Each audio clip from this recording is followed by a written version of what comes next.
Hello, मेरा नाम है जुनैद। आप देख रहे हैं इमर्जिंग एचबीसी।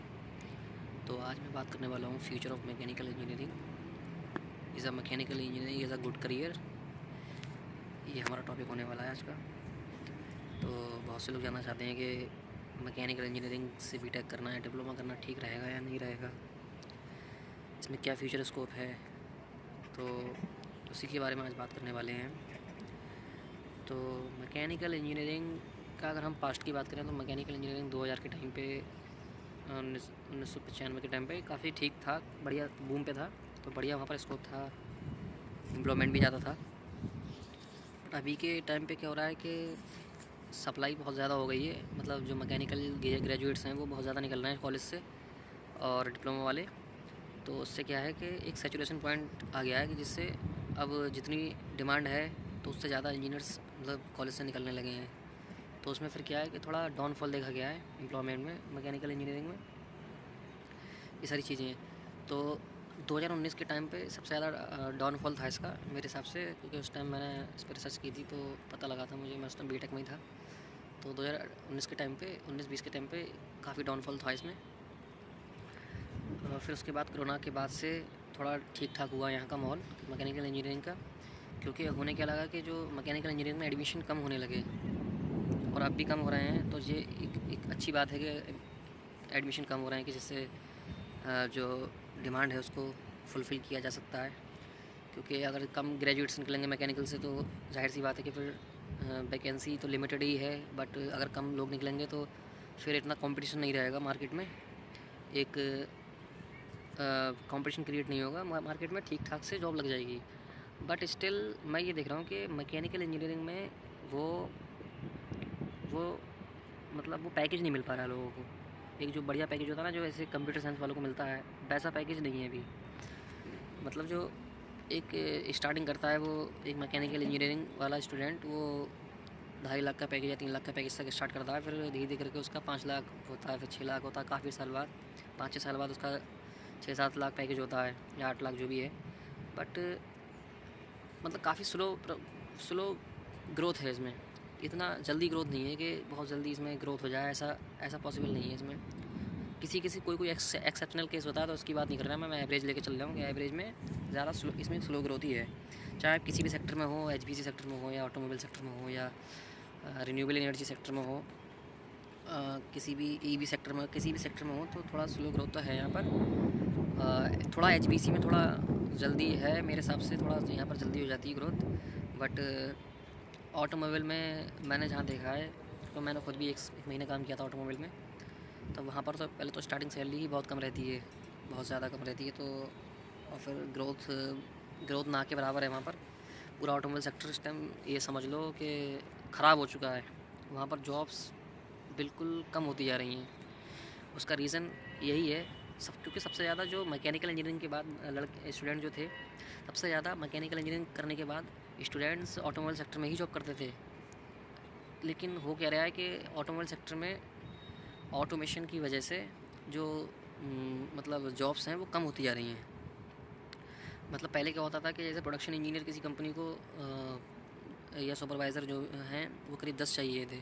तो आज के टाइम पे सिर्फ एक ही प्रोडक्शन इंजीनियर और एक सुपरवाइज़र से काम हो जा रहा है। क्योंकि हो क्या रहा है कि सब कुछ ऑटोमेट हो गया है, तो ज़्यादा ज़रूरत नहीं है लोगों की। तो ये हर जगह अप्लाई हो रही है पूरे इंडिया में, पूरे वर्ल्ड में। तो इसी वजह से ऑटोमोबाइल में जो इंजीनियर्स की जॉब है वो कम होती जा रही है। लेकिन हाँ, जो टेक्नीशियन की जॉब है, ऑपरेटर की जॉब है, वो तो ठीक ठाक हैं, बढ़िया हैं। मतलब काफ़ी हैं, काफ़ी ज़्यादा है। मतलब ऑपरेटर की जॉब्स तो काफ़ी ज़्यादा मैंने देखा है, और ईज़िली जॉब भी लग जाती है ऑपरेटर की। जो टेक्नीशियन है 12th पास किए हैं या आईटीआई करे हुए हैं, उनकी तो जॉब लग जाती है, उनकी कोई दिक्कत नहीं है। लेकिन जो डिप्लोमा वाले हैं वो स्ट्रगल करते हैं उसमें। क्योंकि फिर क्या करती है कंपनी, अगर डिप्लोमा वाला कोई जॉब्स वहाँ पर लेने जा रहा है तो उसे फिर ऑपरेटर की पोस्ट दे देते हैं। तो उससे कोई फ़ायदा नहीं है। उससे क्या फ़ायदा है? उससे कोई फ़ायदा नहीं है। क्योंकि वो काम कर रहा है जो आईटीआई वाले को करना चाहिए था, वो काम कर रहा है जो 12th वालों को करना चाहिए था। तो फिर उसका क्या बेनिफिट रहा? और जो 12th जो बीटेक किए हुए हैं वो भी यही कर रहे हैं, तो उससे फिर कोई बेनिफिट नहीं है। मैं जो था वो मैं परचेज़ डिपार्टमेंट में था एज ए ट्रेनिंग इंजीनियर।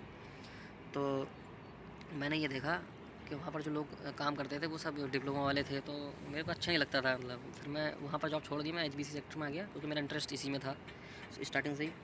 तो मैं इसमें आ गया। तो फिर अब बात ये आती है कि आज के टाइम में तो 2024 में मैकेनिकल इंजीनियरिंग लेना सही रहेगा या नहीं रहेगा। तो मैं तो यही कहूँगा कि आप थोड़ा सोच समझ लो अच्छे से, क्योंकि उस करियर में जाओ जहाँ पर डिमांड ज़्यादा हो, सप्लाई कम हो। हमेशा ध्यान रखो, उस करियर को चूज़ करो जहाँ पर डिमांड ज़्यादा हो, सप्लाई कम हो। और ये रिसर्च करना पड़ेगी आपको कि आपके कौन से फील्ड में डिमांड ज़्यादा है और सप्लाई कम है।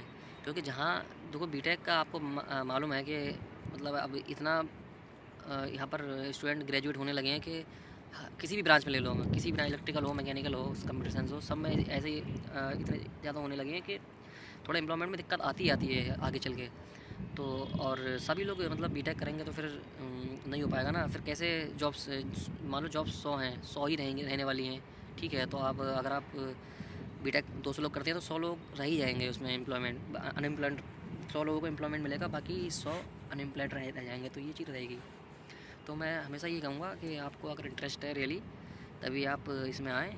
और इंटरेस्ट करने का सही तरीका ये है कि अपना काम देखें कि किस तरीके से काम होता है इंडस्ट्री में।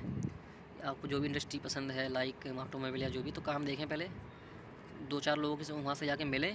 उन लोगों से जो काम करते हैं या कर चुके हैं, आपके कोई रिलेटिव हैं या कोई फ्रेंड्स हैं, तो उनसे जाके मिलें, उनसे थोड़ा समझें कि चीज़ों को। क्योंकि ऐसे देखा दुखी के खाली कि अरे मेरे को यहाँ काम करना है तो ऐसे एडमिशन ले लिया, फिर चलो उसमें काम करेंगे। मैकेनिकल इंजीनियरिंग में एडमिशन ले लेते हैं, फिर उसमें उसी में काम करेंगे। बाद में जब एडमिशन ले लिया, कहाँ पढ़ाई होगी पूरी, उसके बाद पता लगा कि वहाँ पर मन नहीं लग रहा है, वहाँ जॉब की बहुत दिक्कत है, काम की बहुत दिक्कत है। तो ये चीज़ें पहले ही पता कर लो और फिर उसके बाद एडमिशन लो तो ज़्यादा बेटर रहेगा। अगर आप 12th में हैं तो पहले ही पता कर लो तो वो ज़्यादा बेटर रहेगा मेरे हिसाब से। और बाकी मैंने जो फंडा बता दिया कि जहाँ पर डिमांड ज़्यादा हो, सप्लाई कम हो, जिस सेक्टर में डिमांड ज़्यादा है, मतलब 100 लोगों की रिक्वायरमेंट है लेकिन 100 लोग वहाँ फुलफ़िल हो ही नहीं पा रहे हैं, वहाँ पर सिर्फ हैं 80 लोग, तो उस सेक्टर में आपको ज़बरदस्त ग्रोथ मिलेगी, ज़बरदस्त सैलरी मिलेगी, सब कुछ सही मिलेगा वहाँ पर। लेकिन एक चीज़ मैं आपको कहना चाहूँगा कि स्किल्स बहुत मेन है, चाहे किसी भी सेक्टर के लिए। अगर आपके पास स्किल्स नहीं है तो चाहे कितनी भी डिमांड हो, वहाँ पर आपको जॉब नहीं मिलेगी। डिमांड जॉब तभी मिलती है जब स्किल्स होती है, ये ध्यान रखना मेरी बात। मैं यही कहना चाहूँगा कि 2024 में अगर आप लेना चाहते हैं मैकेनिकल इंजीनियरिंग तो सोच समझ के लीजिए थोड़ा, क्योंकि आपको 4 साल के बाद आप ग्रेजुएट होकर निकलेंगे। मतलब 2024 में अगर आप ले रहे हैं तो आप 2028 में ग्रेजुएट होकर निकलेंगे। तो उसको सोचो कि 2028 में क्या डिमांड रहेगी उस पर्टिकुलर फील्ड की, क्या क्या सिचुएशन रहेगी। तो ये सब सोचना पड़ेगा, अभी सोचना पड़ेगा। ये बाद में सोचोगे तो फिर काम नहीं बनेगा, ठीक है। तो ये सारी चीज़ें हो गई। फिर दूसरी चीज़ क्या कि एडमिशन इस टाइम कम हो रहा है मैकेनिकल में, जो कि एक बढ़िया मैं मानता हूँ चीज़ है कि अगर का एडमिशन कम हो रहा है, क्योंकि उससे क्या है ओवरऑल कंपटीशन का कम होगा। लेकिन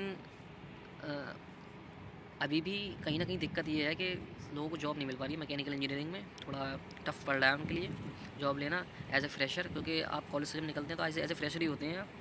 कुछ आपको मतलब जो कुछ एक्सपीरियंस तो होता नहीं है किसी इंडस्ट्री का, आपको मतलब जो किताबों में आपने पढ़ा है वही आपके पास एक्सपीरियंस, वही आपके पास नॉलेज होती है, और वो ज़्यादा काम आती नहीं इंडस्ट्री में। मैं आपको जेन्युइनली बताऊँ कि वो ज़्यादा काम नहीं आती है। आपको इंडस्ट्री की नॉलेज अलग ही तरीके की नॉलेज रहती है, तो वो आपको सीखना पड़ती है। तो यही चीज़ है कि आप थोड़ा सोचें समझें तभी इसमें डिसीजन लें मैकेनिकल इंजीनियरिंग में आने का। आपको जिस सेक्टर में जाना है, आपको मान लो किसी इंडस्ट्री में, पर्टिकुलर किसी इंडस्ट्री में जाना है, तो आपको पहले देखना पड़ेगा कि वहाँ पर क्या स्कोप रहने वाला है 2028 तक या 29 तक, 30 तक क्या स्कोप रहने वाला है, उसके बाद क्या रहने वाला है, तभी आप उसको चूज़ करें। अदरवाइज़ नहीं करें। अदरवाइज़ आप कोई ऐसा सेक्टर चूज़ करें जहाँ पर डिमांड ज़्यादा हो, सप्लाई कम हो, क्योंकि वहीं पर फिर आपका फ्यूचर बनेगा। तो वहाँ पर ज़बरदस्त आपको ग्रोथ देखने को मिलेगी, क्योंकि ये कोर्स बड़ा है, पैसा भी काफ़ी लगता है इसमें। तो इसलिए ऐसा तो है नहीं कि सिर्फ टाइम पीरियड भी ज़्यादा, टाइम बहुत ज़्यादा इंपॉर्टेंट है, टाइम भी ज़्यादा है। तो आप अगर 4 साल इसमें दोगे तो जाहिर सी बात है फिर आपको इसी में ही आगे बढ़ना पड़ेगा। और आप ज़्यादा कुछ पढ़ाई तो करोगे नहीं, इसी को करना पड़ेगा। एमटेक भी करोगे तो इसी फील्ड में करोगे, किसी और फील्ड में तो जाओगे नहीं। जनरली जा भी सकते हो पर ज़्यादा जाओगे नहीं, उससे कोई बेनिफिट होगा भी नहीं ज़्यादा। तो मैं यही कहना चाहता हूँ आपसे कि आप सोचें समझें, उसके बाद डिसीजन लें। और आपको जिस भी सेक्टर में आना है, एचपीसी में आना है या रिन्यूएबल एनर्जी में जाना है या ऑटोमोबाइल में जाना है, तो आप सोच समझ लें कि उस सेक्टर में क्या डिमांड और सप्लाई रहने वाली है 2030 तक, ठीक है। एचपीसी के बारे में तो मैं आपको एक प्रॉपर वीडियो दूंगा कि इसमें क्या डिमांड और सप्लाई रहने वाली है। और बाकी और भी अदर सेक्टर के अगर आप कमेंट करोगे तो उसके भी मैं बना दूंगा। मुझे ऑटोमोबाइल और रिन्यूएबल की भी नॉलेज है, तो मैं उसके ऊपर भी बना दूंगा वीडियो, क्या वहाँ डिमांड और सप्लाई रहने वाली है 2030 तक। पहले तो आप ये देख लीजिए कि आपको रियली में मैकेनिकल इंजीनियरिंग में काम करना है या नहीं करना है पूरी ज़िंदगी, उसके हिसाब से ही चूज़ कीजिए, अदरवाइज़ मत कीजिए। दूसरी चीज़, डिमांड और सप्लाई को देख लीजिए कि आप मैकेनिकल इंजीनियरिंग करने के बाद किस सेक्टर में जाना चाहते हो, उसकी डिमांड और सप्लाई चेक कीजिए आप, बाकी रहने दीजिए। उसकी चेक कीजिए कि आप उसमें जाना चाहते हो, और उस फील्ड में जो आपके जानने वाले हैं या नहीं जानने वाले हैं, तो आप खुद भी जाके पता कर सकते हो, बात कर सकते हो वहाँ के एम्प्लॉय से, किसी कंपनी के, वो जैसी कोई कंपनी हो तो वहाँ के एम्प्लॉय से बात कर सकते हो। तो आपको पता लग जाएगा कि वहाँ पर क्या सिचुएशन है, क्या क्या जॉब की डिफ़िकल्टीज़ हैं, कैसी कैसी डिमांड है, क्या है, सब आपको पता लग जाएगा। तो उससे आपका ये है कि एक राइट करियर चूज़ करने में आसानी रहेगी। तो ये सारी बातें हो गई। मिलते हैं फिर किसी नेक्स्ट वीडियो में, तब तक के लिए बाय।